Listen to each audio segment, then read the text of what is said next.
Before we get into today's episode, a quick note for our Perth ladies. Our next rendezvous is happening on Friday, August the 30th. We're heading out for a coastal walk and coffee, and this one's family friendly, so feel free to bring the kids or a friend along. It's free to join. Just book your spot at raisewoman.com.au/rendezvous. We'd love to see you there. Welcome to Raise Woman, the podcast, where we raise women up in areas of faith, life, and the marketplace. I'm your host, Tash, and we are continuing with our Seasons Relationship series.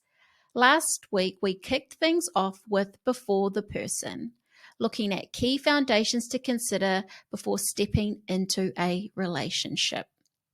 If you missed that episode, be sure to go back and give it a listen. Today we're diving into the season of singleness, what it looks like, how to walk it out with intention, and what it means for those who are desiring a relationship. Without further ado, let's get into it. This series is personal for me. I'm not just sharing ideas, I'm sharing my story and testimony within this space. We're tracking through different seasons of relationships, and today we're stepping into the season of singleness, something I know all too well. In last week's episode, I shared how I was in a long-term relationship and leaving it left me broken. Honestly, I was lost for quite some time. Singleness was something I'd known before, and as I got older, the questions, the doubt, and the pressure started to build. I remember having family members and friends ask, "So are you seeing anyone yet?" My parents would gently remind me that they were praying for me.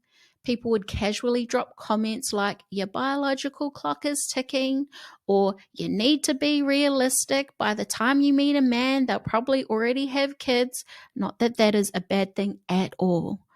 Make sure you're prepared for that kind of man.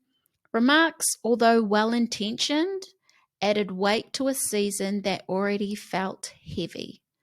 I'll be real with you. There were days I was fine, and then there were days where it felt like loneliness would just hit me all over again.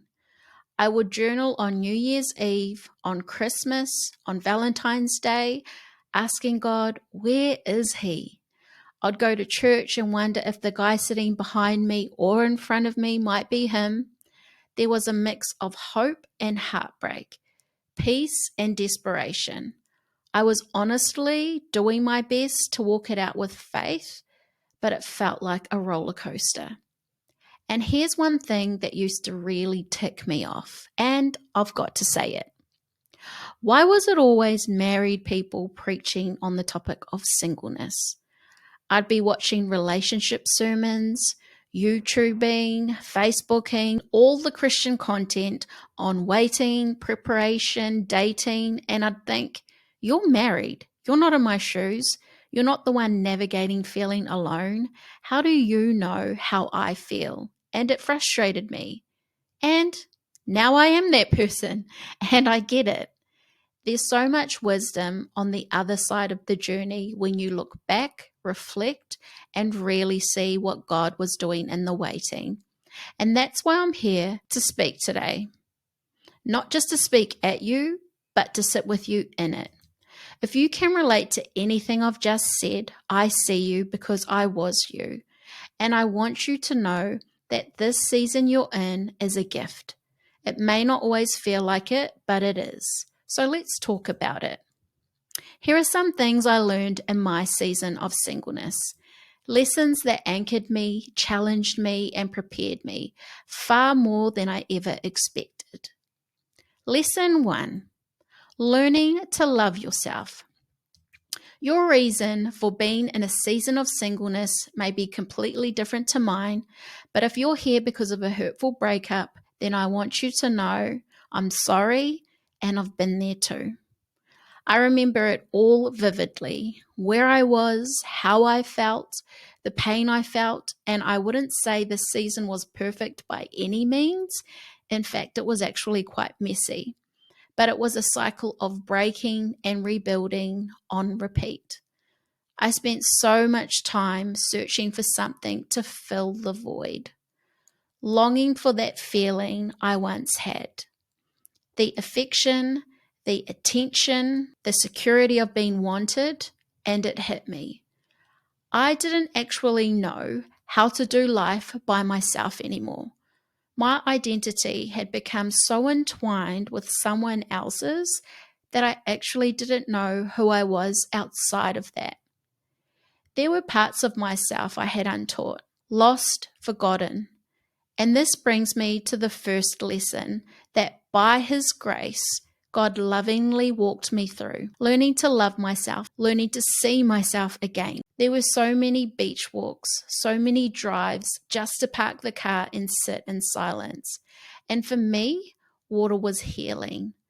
I don't know quite how to explain it, but being near the ocean, a lake or river, anywhere the water was, if it stretched out in front of me, that became my healing ground. I would sit and stare at the waves, praying, crying, talking to God. I'd look at how beautiful creation was, like my mind was being swept over by the water I was looking out at. During that time, I realized there were so many things I had stopped doing, things that I loved. I stopped writing, even though I had written from a very young age. I stopped seeing my friends as often. I stopped caring for myself. When I looked in the mirror, I didn't recognize the girl staring back. It took me a few long, imperfect, soul-searching years to relearn who I was, to fall back in love with who God had made me to be. And a massive part of that journey for me was getting my walk with God back on track, because I truly believe that when you get to know who God is, you start to learn who you are. I was always there, just buried under layers of hurt, wrong decisions, a whole lot of doubt and fear. But He never left me. I began going back to church, joining a connect group, looking after myself, and reading my Bible again. And the more I learned about Him, the more I discovered about me. With all that time, now my own, I began filling it with things that gave me life again. Adventures, deep friendships, travel. I adopted this motto of why not? And started saying yes to things that stretched me. I let go of control and started stepping out of my comfort zone. I came to see that my identity had been so tied to someone else's, I had forgotten how to stand on my own. So I spent those years rebuilding, with God holding my hand every step of the way. And I want to tell you something I know to be true from my experience. Even the imperfect, still healing, learning parts is one of the most freeing things you can do. So many people don't know what they love. They don't know what they like. Some people don't even know who they are. And many people jump straight back into a relationship, not healed and still broken. One of my biggest fears about being single and then getting into a relationship was that I'd lose the version of me I had fought so hard to become and learn again. I didn't want to lose her again, and thankfully in the season I am in now, I didn't need to. So wherever you're at, healing, hopeful, or somewhere in between, just know this. You are worth knowing, you are worth loving, you are worth discovering, and you don't have to wait for someone else to give yourself the permission to become that woman or man God already knows you are. Learn to love yourself. Do what you're passionate about and go on those adventures of learning what that looks like for you. Lesson 2, guarding your heart. One of the most profound lessons God taught me during my season of singleness came from Proverbs 4, verse 23. Above all else, guard your heart, for everything you do flows from it. Remember coming out of a relationship feeling deeply hurt and unsure why the pain ran so deep. Through this scripture, God gently showed me that what we allow into our hearts has the power to affect every part of us. Our thoughts, decisions, relationships, and even how we see ourselves. Hearts weren't made to block emotions. That's why we have an immune system. Our hearts were designed to pump life through every part of our being. So we have to be very careful, not guarded out of fear, but discerning with wisdom. I realized I hadn't been very good at choosing who I let in. So I began to pray. God, help me discern, help me hold my heart until someone capable and mature enough is ready to carry it with care. Another key lesson in that season was learning what love really is. It sounds simple, but anyone who's been hurt by love knows that it's not always easy to refine or receive. When you start to understand love through God's lens with intentionality and purpose, you begin to grasp something pivotal: how to receive love, what love really looks like, and most importantly, what kind of love you deserve. Human love isn't perfect, but God's design for it is a powerful guide. Love is patient, love is kind. It does not envy, it does not boast. It is not proud, it is not self-seeking, it keeps no record of wrongs. That's found in 1 Corinthians 13, verse 4-5. This episode is about learning to protect your heart without hardening it, to wait for love without settling for less, and to trust that God's design for love is far better than anything we could try to create on our own. Lesson 3. Embracing the gift of singleness. In a conversation once, a friend said something that struck me. Singleness is a gift, and honestly, it really is. You don't always know what your next season will look like. So I've learned it's very important to truly embrace the one you're in. Singleness is a blessing. It's a season where your time is yours, your decisions are yours, your money is yours, and you have space to hear clearly from God and move freely. You can dream bigger, take risks, travel, build, create, explore without the weight of someone else's schedule or vision to consider. If a relationship is something you desire, I want to encourage you it matters to God too. He created you. He knows your heart. He knows what's best for you and when. So instead of rushing ahead, ask Him, what do I need to be doing in this season that I'm not? What do I need to be building, creating, or preparing for? Where are you calling me to go or grow right now? This season is not wasted. It's purposeful and it's powerful. When you choose to partner with God in it, let Him show you how to fully live, love, and prepare in the present, because He carries your heart and He hasn't forgotten you. Where is He? Where is she? Now, this might sound like a strange thought if you haven't already considered it. But one thing I had to learn in my season of singleness was this. We can get a little one-dimensional when we're single. We tend to focus solely on ourselves and our desires. And that's understandable. I know, I've been there. But here's the truth I had to face. God doesn't just love me. He also deeply loves and cares for the person that He was preparing for me. And that changed everything. It meant I had to start seeing this season as preparation for 2 hearts.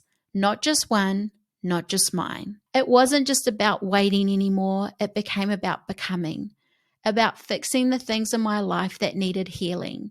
Letting go of emotional clutter. Addressing the messes I had avoided. And surrendering the areas of my life I hadn't yet trusted Him with. Because the person I was praying for, He deserved a wholehearted me too. God isn't going to place something new, sacred, and weighty in your hands if your hands are already full, especially if they are full of old ties, lingering soul connections, or the false hopes we haven't truly released yet. I had to learn to clear the lane, not because I was giving up, but because I was making room.